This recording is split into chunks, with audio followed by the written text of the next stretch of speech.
அஸ்ஸலாமு அலைக்கும். எங்களுக்கு ஆதரவு தந்து கொண்டிருக்கும் உங்கள் அனைவருக்காகவும் அல்லாஹ்விடம் துஆ செய்கிறோம். அல்லாஹ் உங்களுக்கு நன்மையை அள்ளி தந்து இம்மையிலும் மறுமையிலும் கண்ணியப்படுத்துவானாக. ஆமீன். மறக்காம லைக் பண்ணுங்க, சப்ஸ்கிரைப் பண்ணுங்க. அல்ஹம்துலில்லாஹ்.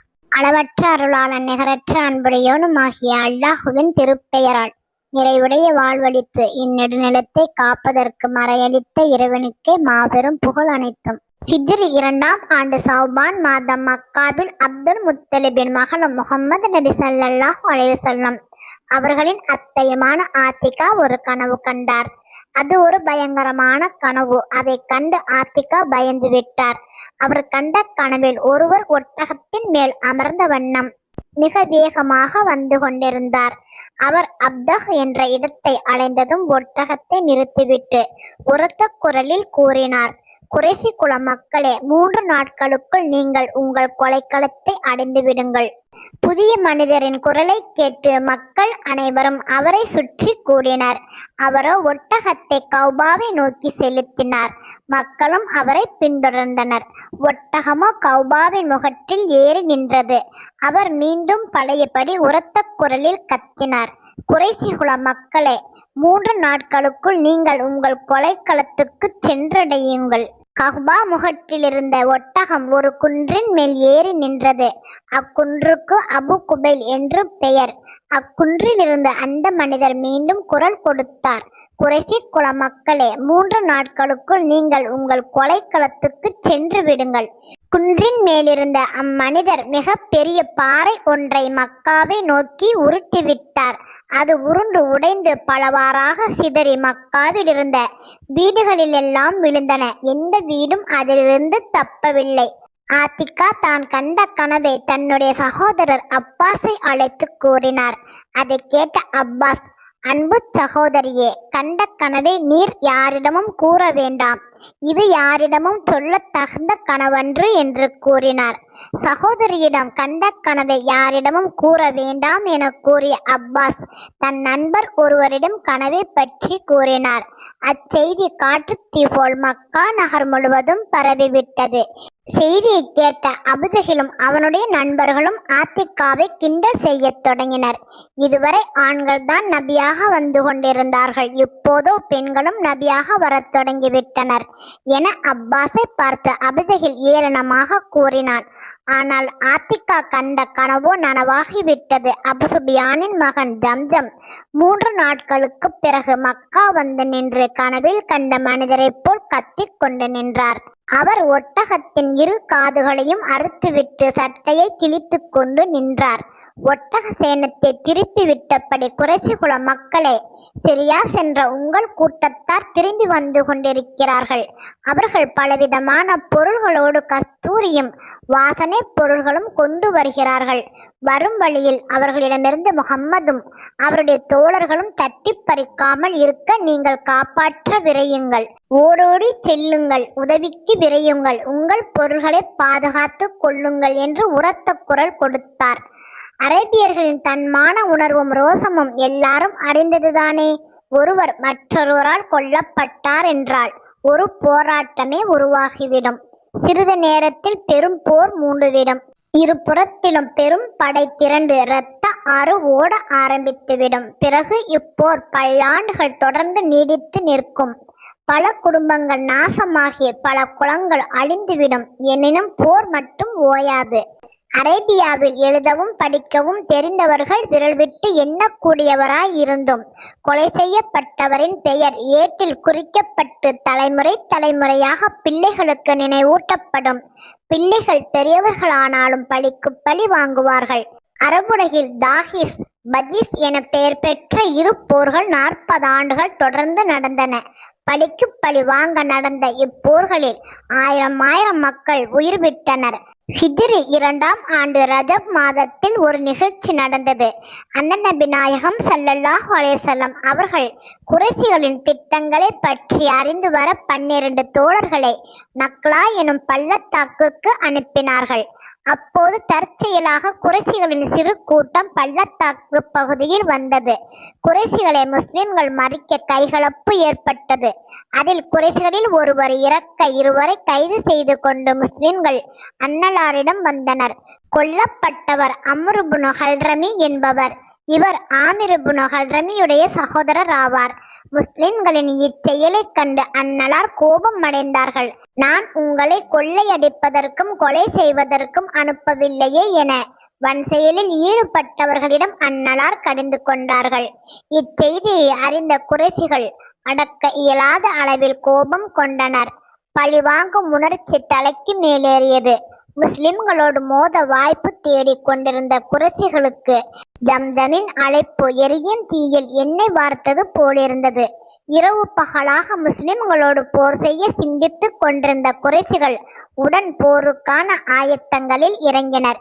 விரைவாக வீரர்களை சேர்த்தனர். ஒட்டகங்களும் குதிரைகளும் சேகரிக்கப்பட்டன. போர் தளவாடங்கள் குவிக்கப்பட்டன. எவரை பார்த்தாலும் கோபத்துடன் காணப்பட்டனர். முகமது நபி ஸல்லல்லாஹு அலைஹி வஸல்லம் அவர்களோடு மோதி பார்க்க எல்லாரையும் தூண்டினர். வினோதமான ஆவேச போக்கு எங்கும் காணப்பட்டது. ஒவ்வொருவரும் போருக்கு செல்ல தயாராக நின்றனர். போருக்கு செல்ல இயலாதவர்கள் தங்கள் சார்பில் ஆட்களை தயார் செய்தனர். குறைஷி தலைவர்கள் அனைவரும் இப்போரில் பங்கெடுத்தனர். ஆனால் அபுலஹபுக்கு மட்டும் துணிவு வரவில்லை. அவன் 4000 திர்ஹம் தருவதாக வாக்களித்து ஒருவனை அனுப்பி வைத்தான். குறைஷிகள் மத்தியில் போரை பற்றிய பேச்சுக்களே முழுதுமாக நடந்தன. போருக்கு செல்ல தயக்கம் காட்டுபவனிடம் அவன் நண்பர்கள், நீ பெண்பில்லை, எனவே வீட்டுக்குள்ளேயே இருக்க விரும்புகிறாய் என கேலி பேச அவனுக்கு ரோசம் பீறிட்டு கொண்டு வரும். அவன் போர்க்களம் புகத் தயாராகி விடுவான். சிலர் மற்றவர்களை ஊக்குவிப்பதிலும் அவர்களின் உணர்ச்சியை தூண்டுவதிலும் மும்முரமாக இருந்தனர். அதில் சுஹைல் எனும் வீரனும் ஒருவன். அவன் குறைஷிகளிடம், என் அன்புக்குரிய சகோதரர்களே, முஸ்லிம்கள் தங்கள் கூட்டத்தாரை வழிமறித்து கொள்ளையடிப்பதை, நம் பொருள்களை அபகரித்து கொள்வதை, நம் ஒட்டகங்களை கவர்ந்து செல்வதை நீங்கள் விரும்புகிறீர்களா? அவர்களை எதிர்க்க பொருள் இல்லாதவர்க்கு பொருள் தருகிறோம், ஆயுதங்கள் இல்லாதவர்க்கு ஆயுதங்கள் தருகிறோம் என கூறினான். 950 வீரர்களுடன் புறப்பட்ட குறைஷியரிடம் 100 குதிரைகளும் 700 ஒட்டகங்களும் இருந்தன. காலாட்படையில் ஏராளமான ஆயுதங்களும் 100 கவசங்களும் தளவாடங்களும் இருந்தன. போர்ப்படையோடு புத்துணர்ச்சியூட்ட பாட்டு பாடும் பெண்களும் சென்றனர். அவர்கள் அண்ணன் நபி நாயகம் ஸல்லல்லாஹு அலைஹி வஸல்லம் அவர்களை இகழ்ந்து பாடி தங்கள் படை வீரர்களுக்கு அதிக ஊக்கத்தை ஊட்டினர். எதிரிகளின் பெரும்படை இருமாப்புடன் சென்றது. ஒவ்வொருவனும் அண்ணன் நபி நாயகம் ஸல்லல்லாஹு அலைஹி வஸல்லம் அவர்கள் மீதுள்ள வெறுப்பை வெளிப்படுத்தி கோபத்தை காட்டிக்கொண்டே சென்றான். அவர்கள் மக்காவை சேர்ந்த வணிக கூட்டத்தை காப்பாற்ற வேண்டும் என்று மட்டும் செல்லவில்லை, எதிர்காலத்தில் ஏற்படவிருக்கும் தொல்லையை நிரந்தரமாக நசுக்கிவிட வேண்டும். மதினாவில் திரண்டு வரும் சக்தியை அழித்துவிட்டால் வணிக பாதைக்கும் பாதுகாப்பு கிடைத்துவிடும் என நினைத்தே சென்றார்கள். படை ஒருபுறம் சென்று கொண்டிருக்க அபு சுபியான் தன் வணிக கூட்டத்துடன் மறுபுறம் மக்காவை நோக்கி சென்று கொண்டிருந்தார். ஹிஜாஸ் பகுதியை நெருங்கும் முன்பே பீதியடைந்த அவர் முஸ்லிம்கள் தம் வழியில் குறுக்கே வந்துவிடக் கூடாது என எண்ணி முன்கூட்டியே செய்தி அறிய முனைந்தார்.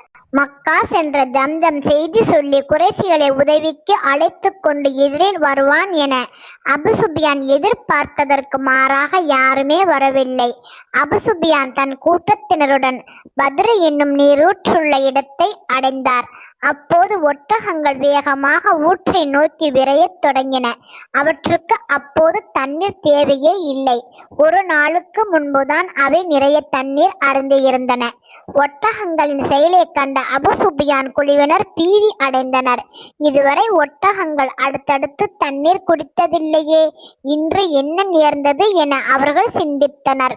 இருள் இரட்டிப்பு கருப்பாகி இரவை சூழ்ந்து கொண்டிருந்தது. சிந்தனை தடைப்பட்டு பீதியடைந்த அவர்கள் தடுமாற்றத்துடன் காணப்பட்டனர். எனினும் அபு சுபியான் பத்ருவை கடந்து வழக்கம் போல் செல்லாமல் முஸ்லிம்கள் மறைந்திருந்து தாக்கக்கூடும் என்ற பயத்தினாலே பாதை மாற்றி கடற்கரையை ஒற்றி சென்ற பாதையில் பயணித்தார்.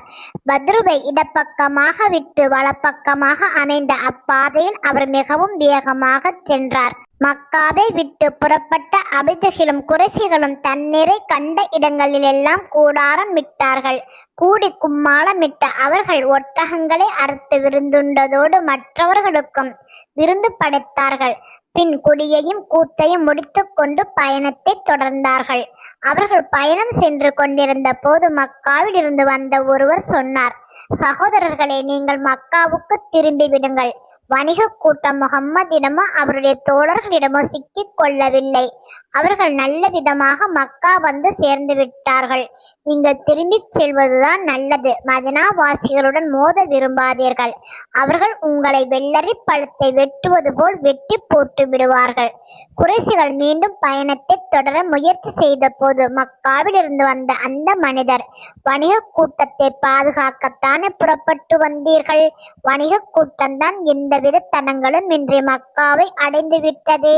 அல்லாஹ்வே அதை காப்பாற்றிய பிறகு உங்களுக்கு வேலை இல்லையே என கூறி தடுத்தார். குறைஷிகளின் நன்மைக்காகவே அந்த மனிதர் அவர்களை தடுத்து பார்த்தார். அவர்கள் அவர் சொல்வதை கேட்க தயாராக இல்லை. அவர்களில் பெரும்பான்மையோர் திரும்ப மறுத்துவிட்டனர். பனு ஹாசிம் குலத்தார் மட்டும் திரும்பி செல்ல விரும்பினர். ஆனால் அபூஜஹலுடைய பிடிவாதத்தினால் அவர்களால் திரும்ப இயலவில்லை. நாம் பத்ர் வரை செல்வோம், இங்கிருந்து நாம் திரும்ப போவதில்லை என அபூஜஹல் கூறினான். பத்ர் என்பது ஓர் ஊரின் பெயர். மதினாவிலிருந்து 130 கிலோமீட்டர் தொலைவில் உள்ளது இவ்வூர். அக்காலத்தில் இவ்வூரில் ஆண்டுதோறும் பெரிய திருவிழா நடக்கும். அபூஜஹலை சந்தித்த மனிதர் மக்கா திரும்பி அபு சுபியானிடம் நடந்ததை கூறினார். அதை கேட்ட அபு சுபியான், அந்தோ என் சமுதாயமே, அபூஜஹலுடைய மடமையை என்னவென்பது? அவன் தலைவனாக இருப்பதால் தானே இவ்வாறு நடந்து கொள்கிறான். தான் தோன்றித்தனமாக நடந்து மக்களுக்கு கேடு விளைவித்து நற்செயலை உதறி தள்ளிவிட்டான். அவன் மற்றவர்களின் ஆலோசனையை கேட்காமல் இருப்பது மாபெரும் குறையாகும். அதன் விளைவு அழிவும் நாசமும் தான் என கூறி கைசேதப்பட்டார். நபிகள் நாயகம் ஸல்லல்லாஹு அலைஹி வஸல்லம் அவர்களுக்கு அபு சுபியான் அபூஜஹல் செயல்பாடுகள் எல்லாம் தெரிய வந்தன. அப்போது அன்னலார் மனத்தில் பல்வேறு எண்ணங்கள் தோன்றின. முடிவு எடுக்க வேண்டிய நேரம் வந்துவிட்டது. இப்பொழுது நம் வலுவினை நிரூபிக்காவிட்டால் இஸ்லாமிய இயக்கம் நிரந்தரமாக உயிரற்றதாக்கப்பட்டுவிடும். மறுபடியும் தலைதூக்கும் வாய்ப்பே இல்லாமல் போய்விடும் என எண்ணிய அண்ணன் நபி நாயகம் ஸல்லல்லாஹு அலைஹி வஸல்லம் அவர்கள் ஆழமாக சிந்தித்தார்கள். மதினாவுக்கு வந்து 2 ஆண்டுகள் கூட ஆகவில்லை. முஹாஜிரின்களோ வாழ வழி தேடிக் கொண்டிருந்தார்கள். அன்சாரிகளோ போர் போன்றவற்றில் அனுபவம் இல்லாதவர்கள். யூதர்கள் ஒரு பக்கம் எதிர்க்க தயாராக நின்றனர். மறுபக்கம் மதினாவில் இருந்த நயவஞ்சகர்களும் இணை வைப்போரும் சந்தேகத்துக்குரியவர்களாக இருந்தார்கள். இந்நிலையில் குறைஷிகள் மதினாவை தாக்கினால் முஸ்லிம்களின் சிறு கூட்டம் அழிந்துவிடும். குறைஷிகளின் வணிக கூட்டத்தை வழிமறிக்கச் சென்ற முஸ்லிம்களிடமிருந்து குறைஷிகள் தங்கள் பலத்தால் காப்பாற்றி சென்று விட்டார்கள். அதன் பிறகு முஸ்லிம்கள் அமைதியாக இருந்து விட்டார்கள் எனும் செய்தி பரவினால் அரேபியாவில் உள்ள சின்னந்திருவர்கள் கூட இஸ்லாத்தை பற்றி பேச துணிச்சல் பெற்று விடுவார்கள். முஸ்லிம்கள் அலட்சியப்படுத்தப்படுவார்கள். அரபுலகம் முழுவதுமே அவர்களுக்கு எதிரியாகிவிடும். அக்கம் பக்கம் இருக்கும் கூட்டத்தார்கள் அனைவரும் குறைஷிகள் கூறுவது போல் ஆட ஆரம்பித்து விடுவார்கள். மதினாவில் உள்ள இணை வைப்போர் அச்சம் நீங்கி எதிரணியில் சேருவார்கள். யூதர்களும் நயவஞ்சகர்களும் பகிரங்கமாக எதிர்ப்பு தெரிவிப்பார்கள். பிறகு மதினாவில் வாழ்வது சங்கடமாகிவிடும். முஸ்லிம்களை பற்றி அச்சமே இல்லாமல் போய்விடும். விரும்பியவர்கள் எல்லாம் அவர்களை துன்புறுத்துவார்கள். அவர்களுடைய பொருள்களையும் மானம் மரியாதையையும் பறிப்பார்கள். எனவே இருக்கக்கூடிய ஆற்றலை பயன்படுத்தி வெற்றி யாருக்கென்பதை களத்தில் தீர்மானிப்பதென அண்ணன் நபி நாயகம் ஸல்லல்லாஹு அலைஹி வஸல்லம் அவர்கள் முடிவு செய்தார்கள். ஒரு தீர்க்கமான முடிவுக்கு வந்த அண்ணன் நபி நாயகம் ஸல்லல்லாஹு அலைஹி வஸல்லம் அவர்கள் தம் தோழர்கள் அனைவரையும் அழைத்து எல்லா செய்திகளையும் விளக்கிச் சொன்னார்கள். விளக்கிச் சொன்ன அன்னலார், வடக்கிலிருந்து ஒரு வணிக கூட்டம் வந்து கொண்டு இருக்கிறது. தெற்கிலிருந்து குறைசிகளின் படையொன்று வந்து கொண்டு இருக்கிறது. இப்போது நீங்கள் எந்த பக்கம் செல்ல விரும்புவீர்கள் என கேட்டார்கள். அங்கு கூடியிருந்தவர்களில் பெரும்பாலோர் வணிக கூட்டத்தின் பக்கம் செல்வோம் என்று கூறினார்கள். ஆனால் அண்ணன் நபி நாயகம் ஸல்லல்லாஹு அலைஹி வஸல்லம் அவர்கள் எதிர்பார்த்த பதிலல்ல அது. எனவே மீண்டும் அவர்கள் அதே கேள்வியை கேட்டார்கள். அந்நலாரின் உள்ள கிடக்கையை அறிந்த அபூபக்கர் ரலி அவர்கள் எழுந்து உணர்ச்சி பெருக்கோடு தன் தலையையும் இஸ்லாத்துக்காக கொடுக்க தயார் என்றார். அதே போல் உமர் ரலி எழுந்து அந்நலாரின் விற்பனை எம் விருப்பம் என்றார். அதன் பிறகு அம்ருடைய மகன் மிக்தாத் என்பவர் எழுந்து, இறைவனின் தூதர் அவர்களே, எங்கு செல்லுமாறு இறைவன் ஏவுகிறானோ அங்கே நீங்கள் செல்லுங்கள், அங்கே நாங்களும் வருவோம். இஸ்ரவேலர்கள் தங்கள் நபியிடம், நீங்களும் உங்கள் இறைவனும் சென்று போர் புரியுங்கள், நாங்கள் இங்கேயே இருப்போம் என சொன்னது போல் நாங்கள் ஒரு காலம் சொல்ல மாட்டோம். தாங்களும் இறைவனும் சேர்ந்து போர் புரியுங்கள், நாங்களும் உங்களோடு இணைந்து போர் புரிவோம். எங்கள் உடலில் உயிர் உள்ளவரை நாங்கள் பின்வாங்கவே மாட்டோம், இது உறுதி என கூறினார். மிக்தாத் ரலி ஆற்றிய வீர உரையை கேட்டு அண்ணன் நபி நாயகம் ஸல்லல்லாஹு அலைஹி வஸல்லம் அவர்களின் முகத்தில் ஒளி வீசியது.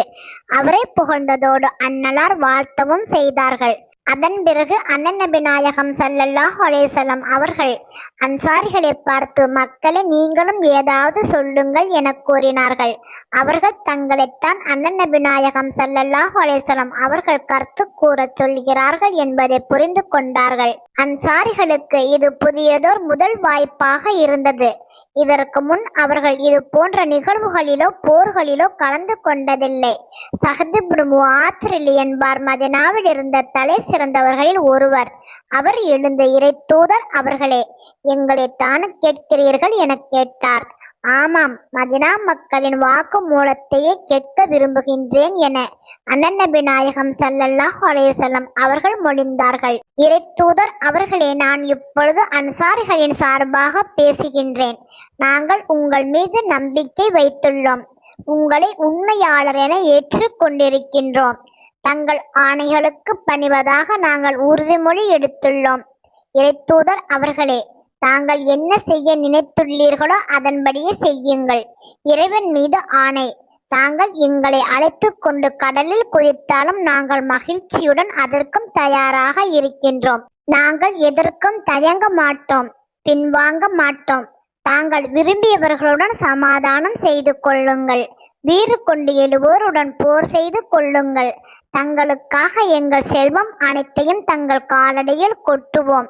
தாங்கள் எவ்வளவு அதிகமாக எடுத்துக்கொள்வீர்களோ அந்த அளவு அதிகமாக மகிழ்ச்சி அடைவோம். நாங்கள் போர் துறையில் ஈடுபட்டவர்கள் இல்லை, அதை பற்றி அறிந்தவர்களும் இல்லை. எங்களுக்கு போர் பற்றி தெரியாது என்றாலும் நாங்கள் எதிரிகளை கண்டு அஞ்சி ஓடிவிட மாட்டோம். நாங்கள் போர்க்களத்தில் சீரும் சிங்கமாக மாறுவோம், எதிர்ப்பிலும் நிலைத்து உறுதியாக நிற்போம். தாங்கள் திருப்தி அடையும் அளவுக்கு எங்களின் போர் திறன் இருக்கும் எனும் நம்பிக்கை எங்களுக்கு இருக்கிறது என சஹத் ரலி மிக தெளிவாக கூறினார். தூய்மையும் அன்பும் நிறைந்த உணர்வுகளை ஒருங்கிணைந்த உரையை கேட்ட அண்ணல் நபி நாயகம் ஸல்லல்லாஹு அலைஹி வஸல்லம் அவர்கள் அடைந்த மகிழ்ச்சிக்கு அளவே இல்லை. சஹதுக்கு நன்றி தெரிவித்த அண்ணல் நபி ஸல்லல்லாஹு அலைஹி வஸல்லம் அவர்கள் அவரை பாராட்டி வாழ்த்தினார்கள். அப்போது அங்கிருந்தவர்களின் மனங்களில் புத்துணர்வு பொங்கி வழிந்தது. இந்நிலையில் அண்ணன் நபி நாயகம் ஸல்லல்லாஹு அலைஹி வஸல்லம் அவர்கள் அன்சாரிகளிடம், இறைவன் பெயரால் இப்போது நீங்கள் இங்கிருந்து புறப்பட்டு செல்லுங்கள். இறைவனுடைய அருட்கொடைகள் உங்களுடன் இருக்கின்றன. அவன் மிக பெரிய வெற்றியை தருவதாக எனக்கு வாக்களித்துள்ளான். போர்க்களத்தில் எதிரிகள் வெட்டப்பட்டு விழும் இடங்களை இப்போதே நான் காண்கின்றேன் என்றார்கள். தொடர்ந்து அண்ணல் நபி நாயகம் ஸல்லல்லாஹு அலைஹி வஸல்லம் அவர்கள் தம் தோழர்களுக்கு எதிரிகளில் யார் யார் போர்க்களத்தில் எந்தெந்த இடத்தில் கொல்லப்பட்டு வீழ்ந்து கிடப்பார்கள் என்பதை காட்டினார்கள். இனி வணிக கூட்டத்தை நோக்கி செல்ல தேவையில்லை, போர்க்களத்தை நோக்கியே செல்ல வேண்டியிருக்கும் என்பதை மதீனாவாசிகள் புரிந்து கொண்டார்கள். ஹிஜ்ரி 2 ரமலான் மாதம் முஸ்லிம்களின் படை அணியமாகி மதினாவை அடுத்து 1 மைல் தூரத்தில் உள்ள பிஹ்ர் அபி இன்பா என்ற இடத்தில் நின்றது. அங்கு சென்ற அண்ணன் நபி நாயகம் ஸல்லல்லாஹு அலைஹி வஸல்லம் அவர்கள் தம் படை வரிசையை பார்வையிட்டார்கள்.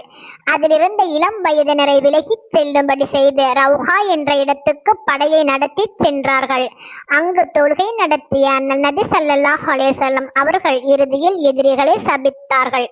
இறைவா, அபுஜஹில் இச்சமுதாயத்தின் பிர்அவுனாக இருக்கின்றான், நீ அவனை உயிருடன் விட்டு வைக்காதே என அண்ணன் நபி நாயகம் ஸல்லல்லாஹு அலைஹி வஸல்லம் அவர்கள் வேண்டினார்கள். அதன் பிறகு அண்ணன் நபி நாயகம் ஸல்லல்லாஹு அலைஹி வஸல்லம் அவர்கள் போர் முறைப்படி படையை வரிசைப்படுத்தி நிறுத்தினார்கள். முஹாஜிரீன்களின் கொடியை முஸ்அப் இப்னு உமைர் ரலி என்பாரிடம் கொடுத்தார்கள். ஹஜ்ரஸ் கூட்டத்தாரின் கொடியை ஹுபாப் இப்னு முன்தீர் ரலி என்பவரிடம் கொடுத்தார்கள். அவுஸ் கூட்டத்தாரின் கொடியை சஹத் இப்னு முஆத் ரலி அவர்களிடம் கொடுத்தார்கள். 3 அணிகளும் ஓர் அணியாக மக்கா செல்லும் பாட்டையில் புறப்பட்டன.